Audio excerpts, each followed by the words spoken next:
자, 오늘은 예수 그리스도의 계보라는 제목으로 말씀을 나눌까 합니다. 마태복음 1장 17절 말씀 한 절만 봉독하도록 하겠습니다. 그런즉 모든 대수가 아브라함부터 다윗까지 연례되어 다윗부터 바벨론으로 사로잡혀 갈 때까지 연례되어 바벨론으로 사로잡혀 간 후부터 그리스도까지 연례되더라. 아멘. 왜 여기서 아브라함부터 다윗까지 연례돼? 다윗부터 바벨론으로 잡혀갈 때까지 연례돼. 바벨론으로 잡혀간 후부터 그리스도까지 연례돼. 왜 연례돼 이렇게 세 번이나 얘기를 했느냐라는 거죠. 자, 여기서 말하는 아브라함부터 다윗까지 연례되는 족장시대라 이렇게 말해요. 그리고 다윗부터 바벨론에 잡혀갈 때까지 연례되는 왕정시대라라고 말하고 있고, 바벨론으로 잡혀간 후부터 그리스도까지 연례되는 포로시대입니다. 자, 이 모든 말씀은 무엇을 말하고 있는가라는 것을 우리가 살펴보기 전에 왜 연례되라고 말해요. 이 히브리 글씨에는 다 의미가 있어요. 히브리 알파벳에 있는 숨은 의미가 이스라엘 사람들은 아담이 셈에게 가르쳐줬고, 셈이 또 전해서 아브라함이 이삭에게 가르쳐주고, 이삭이 야곱에게 가르쳐주고, 야곱이 요셉에게 가르쳐주고, 그러면서 이게 전해져 내려왔다. 그래서 우리는 이런 부분을 좀 살펴보면 훨씬 더 이해하는데 도움이 됩니다. 자, 여기서 연례대라고 말하는 14는 열 플러스 4죠. 14라는 단어에 열이 되는 거는 요드라는 히브리 단어가 있어요. 그리고 4는 날렛이라는 단어가 4라는 숫자의 의미를 갖고 있습니다. 그런데 이 요드라는 단어가 어떤 의미를 그들에게 주어지냐면 하나님의 손, 하나님의 능력, 그리고 하나님을 경배하는 그러한 의미로 요드라는 단어가 사용이 되죠. 어떤 때 능력으로는 이 땅으로 오기도 하지만 또 능력으로 하나님을 높이는 이런 의미에서도 요드가 되어져요. 근데 날렛이라는 단어는 한마디로 설명하기가 굉장히 어려운 부분이 있지만 굉장히 자기가 낮아진 상태, 그래서 겸손한 상태의 의미를 이 달렛이 갖고 있습니다. 그런데 예수 그리스도께서 바로 이 겸손하게 낮아지면서 어떻게 되셨냐? 십자가에서 죽으시고 부활하셔서 우리의 심판주가 되셨죠. 이들에게는 예수 그리스도를 알지 못하지만 어떤 심판주의 의미를 이 날렛이 갖고 있다라고 봅니다. 그러면서 이 심판은, 하나님의 심판은 하나님의 집에 들어가는, 통과하는 문이 되어진다. 이 날렛이라는 단어가 원래 갖고 있는 상형 문자는 이렇게 작대기를 긋고 밑에 이렇게 문이 있는 것처럼 돼 있어요. 그래서 어떤 문으로 들어가는 것을 의미한다. 그런데 이 말씀을 신약에서 보니까 하나님의 집으로 들어가는 문, 바로 그 구원의 문은 누구냐? 바로 예수 그리스도시다. 근데 예수님이 십자가에서 죽기까지 낮아지신 겸손하신 분이 되어지셨기 때문에 그분은 만물을 다스리는 심판주가 되어주셨고 우리의 구원이 문이 되어지셨습니다. 그래서 이 날렛도 누굴 의미해요? 예수님을 의미해요. 그러니까 이 14라고 말하는 의미는 무엇을 말하냐 하면 바로 예수 그리스도가 이 땅에 겸손하게 낮아지셔서 바로 죄에서부터 죽을 수밖에 없는 그러한 가난한 심령들을 위해서 구원의 문이 되어 주신 분이다라는 의미를 갖고 있어요. 그래서 14대라는 얘기는 바로 그 일을 이루기 위해서 예수님이 오신 그것을 의미하고 있다라는 거예요. 그렇다면 왜 마태복음을 기록을 할 때 첫 번째로 말한 게 아브라함과 다윗의 자손 예수 그리스도의 계보라 이렇게 말을 했느냐라는 거죠. 여기서 계보는 제너레이션, 그 자손들. 그런데 왜 그 족보를 말하면서 아브라함부터 시작해서 또 다윗과 그 자손에 대한 이야기를 하였느냐? 왜 아브라함과 다윗의 자손 예수 그리스도의 계보라고 했는가? 첫 번째는 하나님께서 아브라함에게 무엇을 주셨어요? 언약을 주셨어요. 그 언약의 성취가 예수 그리스도로 말미암아 이루어질 것을 말하고 있는 거예요. 예수님이 아직 이루어지지도 않은 그 일이지만 아브라함에게 하나님이 약속을 하셨어요. 무슨 약속? 창세기 12장 3절 말씀 우리 같이 봉독해 볼까요? 너를 축복하는 자에게는 내가 복을 내리고 너를 저주하는 자에게는 내가 저주하리니 땅의 모든 족속이 너로 말미암아 복을 받을 것이라. 자, 아브라함에게 복을 주는데 너로 말미암아 모든 만민이 복을 받네. 모든 족속이 복을 받는다. 그렇게 약속을 하십니다. 자, 이 아브라함 때문에 모든 족속이 복을 받을 수 있다라는 의미가 무엇을 의미하고 있느냐라는 거죠. 예수 그리스도가 하나님의 약속을 성취하시는 분으로 이 땅에 오시어 그분은 모든 만민이 그 아브라함의 복을 받을 수 있도록 하시는 분이시다. 이 말이 그 안에 숨어져 있는 거예요. 두 번째, 아브라함과 다윗의 자손 예수 그리스도라 했던 이 다윗은 무엇을 말하냐 하면 다윗의 자손이라고 말한 건 예수 그리스도가 다윗, 바로 유다 지파 중에 오셔서 영원한 하나님의 나라를 세우시고 만왕의 왕이 되실 것을 의미해요. 이 유다 지파에 오시는 의미도 중요한 의미가 있어요. 우리 그동안 이미 말씀을 드렸습니다. 만약에 레위 지파로 오면은 그 레위 지파에게 준 율법으로 말미암아 이스라엘에게만 구원이 이루어진다라는 것. 하지만 유다 지파로 오셨기 때문에 그 율법으로 구원을 받는 것이 아니라 바로 유다 지파로 오신 다윗의 왕권을 가지고 오신 예수 그리스도를 믿을 때 유대인이나 이방인이나 모두가 구원을 받게 되어진다라는 의미를 담고 있다라고 말씀을 드렸어요. 그래서 예수님이 유다 지파에 오셔서 멜기세덱의 반차를 쫓아서 우리의 영원한 대제사장이 되어 주셨다 라고 말하고 있습니다. 그렇다면 이 족장시대에 주는 의미는 무엇인가? 왜 아브라함부터 다윗까지 족장시대를 딱 정해졌느냐? 자, 족장시대는 각 지파 족장들이 다스리는 시대였어요. 각 지파마다 그 족장들이 있었고 그 족장에 의해서 지파들이 다스림을 받았어요. 그러니까 이들에게는 12지파를 다스리는 12족장이 있었고 그들을 다스리는 왕이 없었다라는 거예요. 한 통치권의 왕 아래에서 한 나라가 세워진 게 아닌 거예요. 이스라엘이라는 민족은 되어졌지만 그 민족이 한 통치권 안에서 다스림을 받는 왕이 되어져 있지 않은 상태. 하나님 앞에 말씀을 받을 때 이스라엘 12지파가 모세의 리더십 안에서 이루어졌고 그 다음에 여호수아의 리더십 안에 있었지만 이 모세나 여호수아가 없어지고 난 다음에 이들을 리더할 리더가 없는 시대. 바로 이때의 의미를 갖고 있습니다. 자, 그래서 이 족장 시대는 아브라함부터 다윗까지의 14대를 의미하는데, 자, 아브라함을 부르신 그것이 무엇이냐? 바로 하나님은 살아있는 자, 산자의 하나님이시다라는 걸 가르쳐주기 시작한 거예요. 무슨 말이냐? 산자라는 것은 그 안에 생명이 있는 자. 아니, 우리 다 산자잖아요? 우리 다 생명이 있는 자인데 무슨 소리를 하는 거야? 여기서 말하는 하나님이 말씀하시는 산자는 무슨 자를 말하냐? 마태복음 22장 32절 우리 다 같이 함께 봉독합니다. 나는 아브라함의 하나님이요 이삭의 하나님이요 야곱의 하나님이로라 하신 것을 읽어보지 못하였느냐? 하나님은 죽은 자의 하나님이 아니요 살아있는 자의 하나님이시니라 하시니, 나는 아브라함의 하나님이요 이삭의 하나님이요 야곱의 하나님이라. 이 말은 뭐냐면 아브라함에게 약속하셨고, 우리 아까 읽은 창세기 12장 3절 말씀, 그 약속이 그 다음에 이삭에게 내려왔고 이삭에게도 똑같이 약속을 하시면서 맹세하시고, 그리고 야곱에게 확신하신 그것, 바로 너로 말미암아 너의 자손 중에서 나타난 자로 말미암아서 모든 만민이 복을 받게 되어진다라는 약속. 이것을 이 세 사람이 약속을 가졌는데, 이들이 누구냐면 하나님의 약속을 가진 자이기 때문에 산자인 거,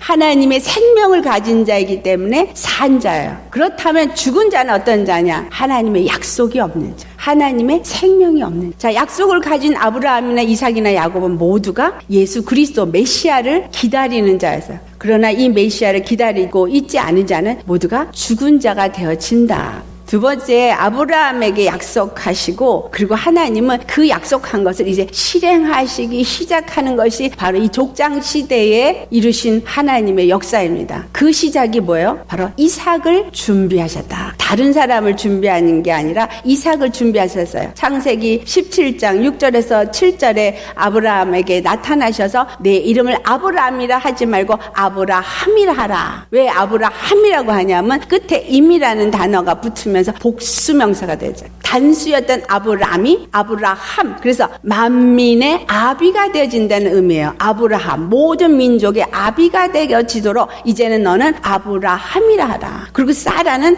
세라라고 하지 말고 사라라고 하라. 단수였던 이름들을 복수로 만들어지면서 만민의 아비, 만민의 어미로 하나님이 만들어 주십니다. 근데 7절을 보면 내가 내 언약을 나와 너 및 내 대대 후손 사이에서 세워서 영원한 언약을 삼고 너와 내 후손의 하나님이 되리라. 이 약속은 그 모든 후손의 하나님이 되겠다는 약속이 있는 거예요.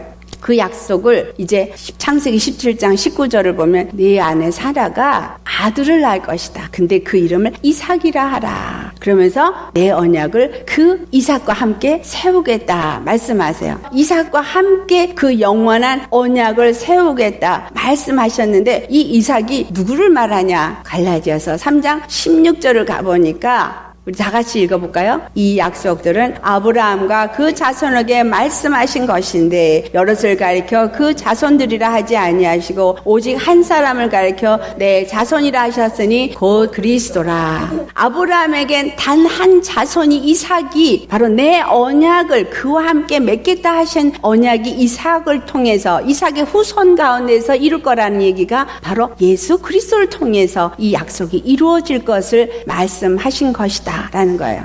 그런데 참 재밌는 것이 있어요. 이 하나님의 약속 이삭을 언제 낳게 했냐면 사라가 90세에 잉태하게 만드십니다. 창세기 17장 16절에서 17절을 보면 이제 아브라함에게 말씀하시기를 사라가 이제 아들을 낳게 되는데 언제? 90세에. 그러니까 아브라함이 아니 이제 나도 나이 많이 먹고 사라도 경수가 끊어져서 우리는 아기를 가질 수 없는데 지금 하나님이 무슨 말씀을 하시느냐라고 말할 무슨 말이에요? 아브라함의 육체의 힘이나 노력이나 정력으로 또는 아내 사라의 어떤 노력으로는 절대 아기를 가질 수 없을 때 사람의 힘으로는 절대 가질 수 없을 때 약속의 하나님이 그에게 잉태하게 하신다는 거예요. 약속의 아들은 그러니까 사람의 힘으로 온 거예요. 하나님의 힘으로 오신 거예요. 하나님의 능력의 손으로 오신 것이다 라는 거예요. 그런데 이 90이라는 단어가 아까도 제가 숫자를 표현했죠. 이 90이라는 단어가 어떤 단어하고 일치가 되냐 하면 티셈이라는 단어로 쓰여지지만 자데라는 그 알파벳 18번째 있는 그 알파벳이 90이라는 숫자로 쓰여져요. 그런데 이 자데시라는 그 단어가 갖고 있는 그 기본 근본 뿌리에서 나오는 의미를 찾아보면 캐치하다, 헌트하다, 캡처하다 이런 의미를 갖고 있어요. 근데 이것은 정확하게 말하면 그들의 의미에서는 the righteous one, 그 의인을 말하고 있어요. 그 의인이 어떻게 우리를 캡처, 우리를 헌트하고 우리를 그분 품으로 데려가기 위해서 오신 분이라는 의미가 그 안에 담겨져 있습니다. 자, 이 제드가 90이라는 단어예요. 자, 이 단어를 우리가 살펴보겠어요. 재밌는 게 이 단어가 이렇게 꺾어졌죠. 근데 이게 히브리 단어 중에 눈이라는 단어가 있거든요. 눈이라는 단어가 이렇게 해서 이렇게 된 이게 눈이라는 단어예요. 근데 이 자드가 어떻게 돼요? 눈이라는 단어에 또 요드라는 게 위에 이렇게 딱 하나 찍어지면서 만들어지잖아요. 그런데 이 눈이라는 단어는 어떤 의미를 갖고 있냐면 험블하고 페이스풀한 서번의 의미를 갖고 있어요. 그 눈은 바로 예수 그리스도를 말하죠. 그 예수님이 우리에게 험블하게 자기 자신을 낮추시고 그리고 신실하신 하나님으로 우리 가운데 오신 분이라는 의미가 눈에 있는데 거기에 요드가 있는데 아까 요드는 하나님의 능력의 손, 그죠? 하나님의 손을 의미했잖아요. 그리고 또 다른 하나는 이 꺾어진 눈이 어떤 의미가 되냐면 바브라는 단어 얘기했죠. 이렇게 쭉 내려오는 단어. 근데 이게 바브가 꺾어졌을 때 이 모양을 갖게 되어져요. 이 이스라엘 사람들이 하는 얘기예요. 이게 꺾어졌기 때문에 바브, 누가? 인자로 오신 예수님이 꺾어져서 어떻게 꺾어진 거예요? 순종함으로. 완전히 자기를 낮추시고 하나님 앞에 순종함으로. 그 submission, 완전히 복종하고 하나님 앞에 굴복되어진 그 상태가 되어졌기 때문에 그분이 우리의 구세주가 되어질 수 있었던 거죠. 자, 90세에 그러니까 이삭이 온 것은 하나님이 이 땅에 꺾어진 아들로 오신 거예요. 얼마나 놀라워요. 예수님이 바로 겸손의 왕으로, 겸손의 주로 나타나신 하나님의 능력의 손이 나타나신 거다라는 의미죠. 또 하나, 자, 우리 알렛이라는 이스라엘의 첫 번째 알파벳은 요드가 2개가 있고 가운데 작대기가 딱 있어요. 근데 요드는 하나님의 능력의 손이죠. 하늘에서 능력의 손으로 천지를 주신 하나님이 그 다음에 거꾸로 달렸어요. 요드가 거꾸로. 뭐냐면 이 땅에 나타나신 거예요. 능력의 손이 나타나신 거예요. 근데 그것이 어떻게 되냐면 여기 갈라진 게 하늘과 땅 사이에 중보자로 오신 분, 그 하나님. 그런데 이 자드가 어떤 의미를 주냐면 이 땅에 육체로 낮아져서 아들로 오셔서 하나님의 손이 아들로 오셨잖아요. 그러니까 뭘 의미해요? 아내의 의미가 되어지는 거예요. 아들로 이 땅에 오셔서 우리로 아들이 되게 한 우리 교회가 되어지고 그 교회의 머리가 되어주셨잖아요. 알렛은 하나님, 천지를 지으셨던 예수님은 창조주 하나님이셨고 이 땅에 꺾어져서 순종의 종으로 오신 예수님은 바로 그 아내를 capture, collect해서 그분에게 데려가기 위해서 오신 분이신 거예요. 그래서 이 알렛과 자드는 어떤 의미를 가냐면 신랑과 신부의 의미를 가져. 그래서 예수님이 십자가에 죽으시고 부활하셔서 보좌에 앉으시면서 그분은 우리의 신랑이 되어주셨고 우리는 신부가 되어지도록 하기 위해서 90세에 예수님이 이 땅에 오셨다라는 거. 그래서 이삭이 이 땅에 90세에 태어난 것은 바로 예수님이 이와 같은 의미로 우리 가운데 온다는 의미가 이스라엘의 레로 속에 나타나 있습니다. 예수님이 어떤 분이니까 히브리서 1장 3절을 보면 그는 하나님의 영광의 강태시오 본체의 형상이라. 자, 본체의 형상이신 하나님이 하늘에 계셨던 하나님이 천지를 지으신 그 하나님이 육체를 입고 이 땅에 아들로 오셔서 우리로 하여금 그의 신부로 삼으시는 일을 하기 위해서 오신 분이시다. 그런데 이 단어가 18번째라 그랬죠. 이 18번째라는 의미가 출애굽기에서 패스오버의 문임반과 문설주에 피를 바른 와부가 3개가 써져 있는 거가 3개가 합쳐서 18이 되어지는데 이 18이라는 거는 최이라는 그 히브리 단어의 생명이라는 의미를 갖고 있다라고 우리 공부를 했어요. 제가 출애굽기 2월절 할 때 했어요. 바로 이 생명을 의미하는 거죠. 18은. 그 생명은 바로 무슨 생명이냐? 예수 그리스도 안에 있는 구속의 생명, 영원한 생명. 그래서 이 자드라는 단어 속에는 풍성한 하나님의 생명이라는 의미도 갖고 있다라는 거예요. 그래서 90세의 예수님이 이 땅에 생명, 풍성한 생명으로 오셔서 우리에게 생명의 왕, 생명의 주가 되어주기 위해서 오셨다라는 거예요. 그 일을 언제 하셨다고요? 족장시대. 그래서 이삭이 야곱을 낳고 그 다음에 야곱 12아들 중에 유다가 있는데 유다가 다말이라는 가나안 족속의 여인과 결혼을 해서 베레츠를 낳았어요. 재밌는 얘기가 이 베레츠라는 사람이 태어나고 나서 히브리 단어가 변한 게 있대요. 창세기 5장에 아담의 세계라 그래서 아담이 아들을 낳은 세계를 할 때는 그 제너레이션이라는 그 세계라는 단어 속에 회 끝에서 두 번째에 바브라는 단어가 없어요. 그런데 이 베레츠라는 단어에는 똑같은 제너레이션 세계라는 단어를 쓰는데 거기 바브가 하나가 들어가 있어요. 근데 히브리 사람들이 이걸 뭐라고 말하냐면 아담이 범죄하고 나서는 이 바브가 빠졌대요. 그런데 베레츠 바로 이 베레츠가 태어나고 나서부터 바브 하나가 더 거기에 생겼다라는 거예요. 무슨 의미를 이 사람들은 그래서 이걸 푸느냐면 이 바로 바브 하나가 더 있는 건 인자로, 육체로 예수 그리스도가 오셔서 이 베레츠의 후손 중에서 모든 일을 이루시는 것들을 성경에 기록되어진 것이다 라고 말. 여러분이 확인하고 싶으시면 창세기 5장하고 룻기 4장 13절을 확인해 보세요. 히브리어 보면 똑같은 세계, 제너레이션은 똑같은 단어인데 그 베레츠에 대해 세계에서는 바브 하나가 또 들어가 있어요. 그래서 베레츠라는 단어가 터치고 나왔다, 뚫고 나왔다 이런 의미를 갖거든요. 누가 뚫고 나왔냐? 어둠을 뚫고 나오신 우리 주 예수님. 그분이 뚫고 나와서 후손을 만드신 겁니다. 근데 이 베레츠가 바로 유다와 그 다말이라는 이방 여인 사이에서 나왔다는 이야기는 바로 예수 그리스도가 바로 이방인과 이스라엘의 구원을 위해서 오신 분이시다라는 의미를 내포하고 있다라는 거죠. 또한 그 베레츠에서부터 보아스가 나왔는데 보아스가 다윗 왕의 그 조상을 오벳을 만들어내는 여인이 또 모압 여인인 거예요. 그래서 결국은 다윗은 유대인의 혈통 중에서만 나온 게 아니라 유대인과 이방인의 혈통 중에서 나온 것이 다윗이다라는 거예요. 그래서 이 다윗은 바로 누구를 의미하고 있어요. 우리 왕으로 오실 예수님을 예표하기 위해서 다윗이라는 자가 세워져 있었다라는 거예요. 그래서 야곱을 통해서 12지파가 나왔고 유다는 다말 가나안족 여인 중에서 베레츠를 낳았고 보아스는 모압 족속인 룻이라는 여자를 통해서 오벳을 낳고 오벳은 다윗의 조상이 되었어요. 그래서 유다 지파 후손 중에서 이스라엘을 통일할 다윗 왕이 세워지면서 이제 족장 시대가 끝이 나요. 자, 다윗이 딱 태어나면서부터 뭐가 시작이 되어져요? 왕정 시대가 시작이 되어지는. 왕정 시대가 시작이 되면서 무슨 일이 일어나는 거예요? 왕과 백성의 관계를 나타내기 시작하는 시대가 되어져요. 이들에게 왕이 무엇이고 백성이 무엇인지를 가르쳐주는 것의 시작이요. 또한 나라가 세워져요. 하나님의 나라, 그런 것들이 이 왕권이 어떤 의미를 갖고 있는지를 그들에게 보여주는 시기인 거예요. 자, 족장 시대에는 바로 산자의 하나님, 생명, 그래서 이삭이라는 사람을 통해서 예수님이 오실 것을 준비하는 걸 가르쳐줬다면, 이 왕정 시대에는 왕이 누구요, 백성과 왕의 관계, 나라가 세워지는 것들을 가르쳐준다라는 거예요. 그래서 다윗 왕부터 요시야 왕까지 14대가 바로 왕정 시대예요. 근데 문제는 뭐냐? 이들이 왕을 낳고 했지만 결국은 어떻게 해서 되어졌느냐? 이 왕정시대 이야기를 우리가 살펴보면, 다윗은 이스라엘 12지파를 통일시키고 한 왕권으로 이스라엘 나라를 다스리는 이스라엘이라는 나라를 세웠어요.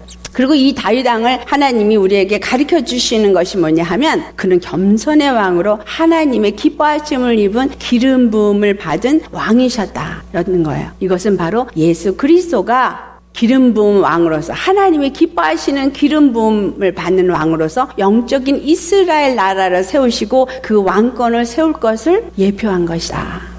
사도행전 13장 21절부터 23절 말씀. 자, 우리 같이 봉독해 보겠습니다. 다윗을 왕으로 세우시고 증언하여 이르시되, 내가 이새 아들 다윗을 만나니 내 마음에 맞는 사람이라, 내 뜻을 다 이루리라 하시더니, 하나님이 약속하신 대로 이 사람의 후손에서 이스라엘을 위하여 구주를 세우셨으니 곧 예수라. 다윗이 내 마음에 합한 자라, 내 기뻐하는 자라 했는데, 바로 이 사람은 예수 그리스도를 왕으로 세우는 것을 의미하는 예표였구나 라는 것을 우리가 알 수 있습니다. 예수님은 누구로 오셨어요? 누가복음 1장 68절 69절에 이스라엘의 하나님이 그 백성을 돌보고 속량하셔서 우리를 위하여 구원의 뿔을 그 종 다윗의 집에 일으키셨다. 예수님이 다윗의 집에, 그 다윗의 왕위를 가지고 오셔서 그들을 일으키신다라는 이야기가 신약에 기록이 되어져 있습니다. 또 이 다윗이 밧세바라는 그 해족속 여인하고 사이에서 이제 솔로몬 왕을 세워서 이스라엘의 왕들이 그 밑으로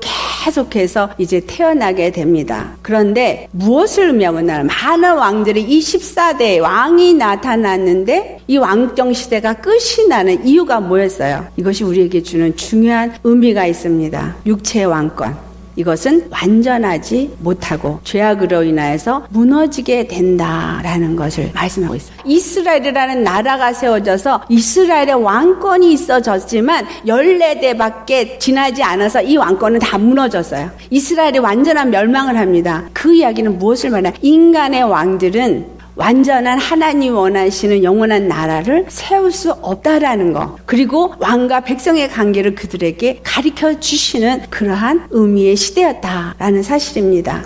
그런데 그 왕권을 세우신 하나님이 뭐라고 얘기를 하시냐면, 사도행전 15장 16절에서 17절 말씀에 다윗의 무너진 장막을 다시 지으며 또 그 허물어진 것을 다시 지어 일으키리니, 이는 그 남은 사람들과 내 이름으로 일컬음을 받는 모든 이방인들로 주를 찾게 하려 함이라 라고 기록하고 있어요. 자, 그게 이스라엘 나라가 진정한 하나님이 원하는 나라예요? 아니란 얘기죠. 이스라엘 나라는 다윗의 무너진 장막이에요. 하나님이 다윗의 무너진 장막을 다시 이렇게 세우신다라는 의미의 다윗은 누구를 의미하는 거예요? 예수 그리스도를 의미해요. 예수 그리스도를 통해서 다윗이 무너뜨린 이 왕권, 이 무너뜨린 이 나라를 예수님이 세우신다라는 거예요. 그래서 그것을 세울 때 내 이름으로 일컫는, 예수의 이름으로 일컫는 많은 이방인들도 와서 그의 백성이 되어지고 그의 다스림을 받는 나라가 세워지게 될 것이다 라는 의미예요. 세 번째, 이 포로 시대. 여기서 우리에게 주님이 무엇을 가르쳐 주느냐?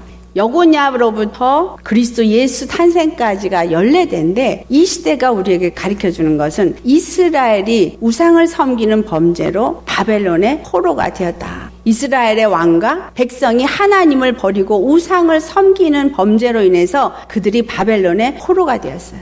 그 범죄가 뭐냐면 왕의 범죄가 있고 또 하나는 백성의 범죄가 있어요. 자, 우리 성경을 좀 찾아봅시다. 에스겔서 34장 2절에서 4절 말씀. 이 말씀을 우리가 읽어야 하는 이유는 이것이 구약의 에스겔에만 기록된 말씀이 아니라 오늘 우리에게도 동일하게 적용이 되는 말씀이기 때문입니다. 다 찾으셨습니까? 자, 그럼 우리 함께 봉독해 보겠습니다. 인자야, 너는 이스라엘 목자들에게 대언하라. 그들 곧 목자들에게 예언하여 이르기를 주 여호와께서 이같이 말씀하시되 자기만 먹는 이스라엘 목자들은 화 있을진저 목자들이 양떼를 먹이는 것이 마땅하지 아니하냐. 너희가 살찐 양을 잡아 그 기름을 먹으며 그 털을 입되 양떼는 먹이지 아니하는도다. 너희가 그 연약한 자를 강하게 아니하며 병든 자를 고치지 아니하며 상한 자를 싸매주지 아니하며 쫓기는 자를 돌아오게 하지 아니하며 잃어버린 자를 찾지 아니하고 다만 포악으로 그것들을 다스렸도다. 목자가 없으므로 그것들이 흩어져서 모든 들짐승의 밥이 되었도다. 이스라엘의 목자들이 왕들이 그 백성들을 돌아보지 아니한 죄악을 기록하고 있습니다. 자, 그 다음에 백성들이 지은 범죄는 에스겔서 33장을 찾아보시겠어요?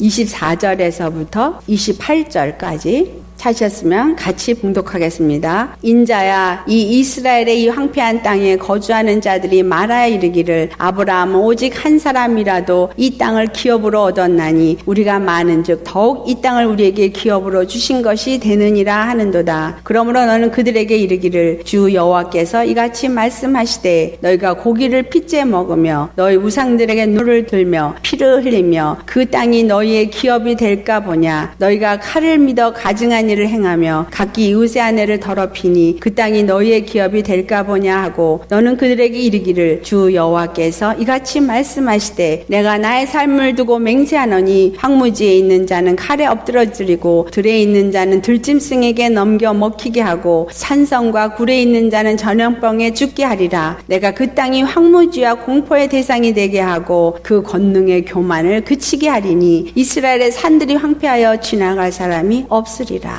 이스라엘의 지도자 왕이 하나님의 범죄하고 그들의 백성이 우상을 섬기고 하나님을 버림으로 범죄함으로 인해서 이스라엘은 완전한 패망을 이루게 됩니다. 그리고 그들은 바벨론에 끌려가서 아무도 이스라엘을 기억할 수 없을 만큼 황폐의 나라가 되어지게 됩니다. 자, 이것은 바벨론의 포로 시대를 기록하고 있어요. 예수님이 오기 전까지의 그들의 삶입니다. 왜 그들이 그렇게 되어졌냐? 그 왕정 시대의 화려함은 다 무너지고 이제 포로가 다시 되어져서 애굽에서 종살이했던 것과 같은 포로 생활이 그들에게 다시 이루어졌어요. 자, 우리가 예수님을 믿는 사람들이 예수님을 믿고 죄와 사망의 법에서 자유함을 얻고 교회를 나와서 목사가 된 사람도 있고 성도가 된 사람도 있고 예수를 믿는다고 말해요. 그런데 예수를 믿는 우리가 목사가 됐고 성도가 되었다는 자들이 정말 하나님을 왕으로 섬기느냐라는 사실이에요. 정말 하나님의 뜻대로 사는 자가 되어져 있느냐. 이 말씀은 오늘날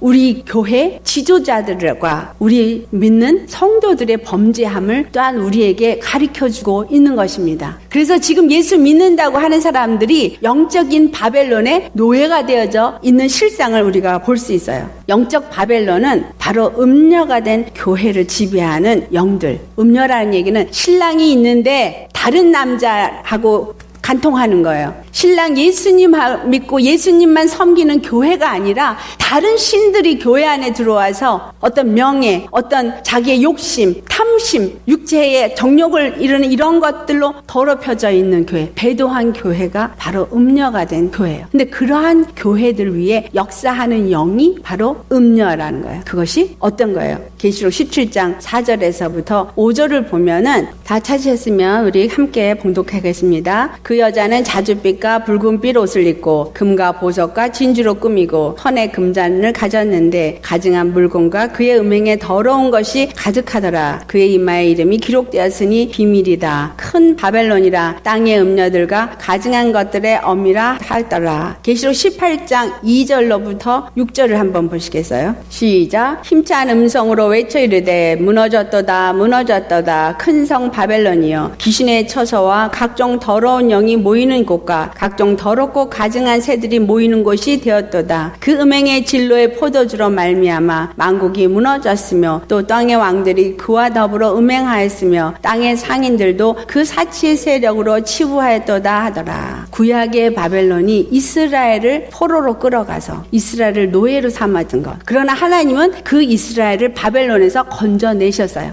이 두 가지 사건은 이 마지막 때를 살고 있는 우리에게 무엇을 가르쳐주냐? 바로 교회 지도자들이나 성도들이 하나님 앞에 범죄함으로 인해서 바벨론에 끌려가서 음녀가 되어지고 결국은 그 음행으로 말미암아서 무너지게 되어진다. 무슨 의미예요? 영적 이스라엘인 교회 백성들이 거짓 선지자들이나 적그리스도의 영들에 의해서 가르침을 받아서 영적 바벨론, 바로 귀신의 처소와 그 음녀들의 가르침을 받고 그들이 다 사단의 포로가 되어진 상태가 되었다라는 거예요. 이러한 상태가 되어져서 그리스도의 백성이 아니라 음행하는 자가 되어졌다. 이런 시대가 바로 지금 우리가 살고 있는 이 시대예요. 왜? 바벨론의 포로 이후에 어떤 일이 있어요? 예수님이 탄생하셨어요. 자, 이 시대가 지난 다음에 어떤 일이 와요? 예수님이 재림하시는 때가 옵니다. 이 시대에 교회 지도자들이 이스라엘 왕처럼 범죄하고 교회 성도들이 이스라엘의 백성처럼 하나님을 온전히 섬기지 못하기 때문에 결국은 이 시대의 교회가 사단의 영, 거짓 선지자의 영과 적그리스도의 영에 의해서 가르침을 받고 그들 안에 포로가 되어져 있는 모습을 갖고 있다라는 것. 사도 요한이 요한에서 4장 1절에부터 3절에 말씀하기를 너희는 오직 영들이 하나님께 속하였나 분별해라 라고 말해. 하나님께 속한 영은 예수 그리스도가 육체로 오신 바로 십자가에서 죽으시고 부활하신 이 십자가의 복음을 부인하고 그 십자가의 복음을 전하지 아니한다라는. 그래서 이 십자가의 복음을 전하지 아니하는 주의 종들은 하나님께 속한 자가 아니라는 거예요. 하나님에 속한 영이 아니라는 겁니다. 예수 그리스도의 십자가만이 오늘 지금 우리가 아브라함에게 약속하시고 또 다윗을 세우시고 족장 시대와 왕정 시대와 이 바벨론의 포로 시대를 14대 나누면서까지 예수님이 어떤 분으로 이 땅에 오실 것인가를 우리에게 설명을 하고 있습니다. 그 예수님이 이 땅에 오신 이유, 그리고 십자가에 죽으신 이유, 그리고 부활하셔서 우리에게 주신 은혜와 생명이 어떠한 것인가를 가르쳐줘야 되는 게 이 시대의 목사들이 해야 할 일이고, 그 십자가의 은혜와 사랑 가운데서 구원을 맛보는 삶을 사는 것이 교회 성도들이 누려야 할 삶이다라는 거예요. 그런데 그렇게 하지 못하도록 이러한 메시지는 지금 그리스도의 백성에게 주시는 메시지, 이스라엘에게 주는 메시지다라는 거예요. 계시록 18장 4절에서부터 6절 말씀 우리 같이 봉독하겠습니다. 네, 나와 죄에 참여하지 말고 그가 받을 재앙을 받지 말라. 그의 죄는 하늘에 사무쳤으며 하나님은 그의 불의한 일을 기억하신지라. 그가 준 그대로 그에게 주고 그의 행위대로 갑절을 갚아주고 그의 섞은 잔에도 갑절이나 섞어 그에게 주라. 아멘. 이 말씀이 계시록에만 있는 게 아니라 스가랴 선지자에게도 2장 7절로부터 9절에 기록이 되어 있어요. 바벨론 성에 거주하는 시온아, 이제 너는 피할지니라. 피하라 라고 말하는 거나 지금 계시록 18장에 말씀한 것처럼 내 백성아 거기서 나와서 저들의 죄에 참여하지 말지니라 라고 한 말이나 같은 말이에요. 어디서 나와서? 바벨론으로부터 나와서, 음녀로부터 나와서, 하나님 앞에 범죄하는 그들로부터 나와서 너희는 죄를 짓지 말아라 이 말이에요. 이 말은 다시 바꿔 말하면 다시 오실 예수님을 맞이할 준비를 해라 이 말이죠. 우리는 깨어서 일어나야 합니다. 잠자는 자들 가운데 깨어 일어나야 되고, 내 심령이 정말 하나님이 나의 주가 되어지고 예수 그리스도를 온전히 주로 내가 섬기는 자로 오늘 지금 살고 있느냐, 이 구원이, 내가 받은 구원이 얼마나 큰 것인지를 오늘도 귀하게 여기고 그 십자가의 믿음을 가지고 사는 자가 되려고 하고 있느냐라는 거예요. 이 바벨론을 통해서 우리에게 가르쳐 주신 것은 이스라엘의 하나님은 만민을 다스리시는 하나님이 되시는 단 한 분의 구원자이심을 나타내기 위함입니다. 한 분 구원의 하나님, 누구? 예수 그리스도. 이것을 가리키기 위해서 족장 시대가 있었고 왕정 시대가 있었고 포로 시대가 있었던 거예요. 예수 그리스도 외에는 우리에게 다른 이름을 구원의 이름으로 주시지 않으셨다라는 거예요. 단 한 분 예수 그리스도만을 통해서 우리가 통치를 받는 자가 되어져야만 되는 것입니다. 에스겔서 37장 13절부터 14절 같이 우리 봉독해 보겠어요. 내 백성들아, 내가 너희 무덤을 열고 너희로 거기에서 나오게 한즉 너희는 내가 여호와인 줄 알리라. 내가 또 내 영을 너희 속에 두어 너희가 살아나게 하고 내가 또 너희를 너희 고국 땅에 두리니 나 여호와가 이 일을 말하고 이룬 줄을 너희가 알리라. 여호와의 말씀이니라. 그 바벨론이 무덤이에요. 아멘. 이 세상이 무덤입니다. 언젠가 완전히 다 진멸될 무덤이에요. 썩어지고 쇠파되어지고 무너질 곳. 이곳에서부터 우리를 건져내어서 여호와인 줄 알게 한다는 거예요. 무슨 말이에요? 구원의 하나님이심을 알게 하는 거예요. 어디에? 내가 너희를 고국 땅, 이스라엘 땅, 저기 있는 이스라엘 땅이 아니라 바로 우리가 온 땅, 저 천국에 우리를 두어서 영원한 하나님의 나라를 이룰 것이다 라는 말씀을 합니다. 근데 그것이 누구를 통해서 이루냐? 마태복음 1장 21절 말씀, 아들을 낳으리니 그 이름을 예수라 하라. 이는 그가 자기 백성을 저의 죄에서 구원할 자라. 그들을 죄에서 건져서 어디로? 하나님의 나라로 옮겨갈 자, 그가 바로 우리 주 예수 그리스도인 겁니다. 그래서 예수 그리스도의 탄생은 바로 아브라함에게 약속하신 하나님의 약속의 성취예요. 에스겔서 34장 15절에서 16절 우리 함께 봉독합니다. 내가 친히 내 양의 목자가 되어 그것들을 누워있게 할지라. 주 여호와의 말씀이니라. 그 잃어버린 자를 내가 찾으며 쫓기는 자를 내가 돌아오게 하며 상한 자를 내가 싸매주며 병든 자를 내가 강하게 하려니와 살찐 자와 강한 자는 내가 없애고 정의대로 그것들을 먹이리라. 하나님, 우리 주 예수 그리스도께서 친히 우리의 목자가 되어 지신다는 거예요. 왜? 다윗의 왕으로부터 왕정시대의 왕들이 있었지만 백성들을 온전히 누림을 갖게 하지 못했어요. 참 왕이 누구신지를 말씀하고 있는 거예요. 바로 예수 그리스도가 우리의 참 왕으로서 참 왕국을 그를 통해서 이제 세우시는 거예요. 그래서 보이는 이스라엘이 아니라 보이지 아니하는 영적인 하나님의 나라를 예수 그리스도를 통해서 이제 세우기 시작하시는 거예요. 앞에는 전부 뭐예요? 예표예요. 무엇에 대한 예표? 예수님이 오실 것에 대한 예표. 그리고 예수님이 아브라함에 약속한 만민의 그 축복의 근원이 되는 거, 바로 그 이삭이 그 약속을 가진 것이 바로 예수 그리스도인 거, 그리고 예수 그리스도가 이스라엘 그 왕이시라는 거, 이것을 그들에게 알기 위해서 약속의 성취를 이루신 분입니다. 그래서 사도 바울은 예수님이 이제 우리를 율법의 저주에서 속량하기 위해서 십자가에서 그 저주에 달리셨고, 그리스도 예수 안에서 아브라함의 복이 이방인에게 미치게 하고 또 우리로 하여금 믿음으로 말미암아 성령의 약속을 받게 하려 하십니다 라고 기록하고 있습니다. 갈라디아서 3장 그래서 28절로부터 29절에 있는 말씀 같이 봉독합니다. 너희는 유대인이나 헬라인이나 종이나 자유인이나 남자나 여자나 다 그리스도 예수 안에서 하나이니라. 너희가 그리스도의 것이면 곧 아브라함의 자손이요 약속대로 유업을 이을 자니라. 그래서 우리 이방인도 아브라함의 유업을 잇는 자가 되어지셨습니다. 그래서 예수 그리스도의 완전한 나라의 건설을 이루신다. 이 말씀이 바로 에스겔 34장 22절부터 24절에 있어요. 내가 내 양떼를 구원하여 그들로 다시는 노략거리가 되지 아니하게 하고 양과 양 사이를 심판하는 심판주가 되신다. 자, 23절부터 같이 봉독합니다. 내가 한 목자를 그들 위에 세워 먹이게 하리니 그는 내 종 다윗이라. 그가 그들을 먹이고 그들의 목자가 될지라. 나 여호와는 그들의 하나님이 되고 내 종 다윗은 그들 중에 왕이 되리라. 나 여호와의 말이니라. 이때는 이미 다윗 왕은 죽은 뒤 얘기예요. 바로 예수 그리스도가 다윗의 왕권으로 오셔서 만왕의 왕이 되실 것을 말씀하고 있는 것입니다. 그래서 예수 그리스도는 영원한 왕권을 회복하신 분이시다. 아멘. 자, 여러분 이제는 그래서 왜 족장 시대와 왕정 시대와 이 바벨론의 포로의 시대를 14대 허락하셨는지 이제 아실 것 같죠. 예수 그리스도가 오실 그것을 위해서 이것들이 다 준비된 것이었고 이 모든 것들이 예수 그리스도를 통해서 성취되어진다라는 것을 우리에게 가르쳐 주는 것입니다. 예수님은 우리의 왕이세요. 계시록 11장 15절 7 천사가 나팔을 불 때 하늘에서 큰 음성이 나서 이르되 세상 나라가 우리 주와 그의 그리스도의 나라가 되어 그가 세세토록 왕노를 하리로다 라고 찬양을 합니다.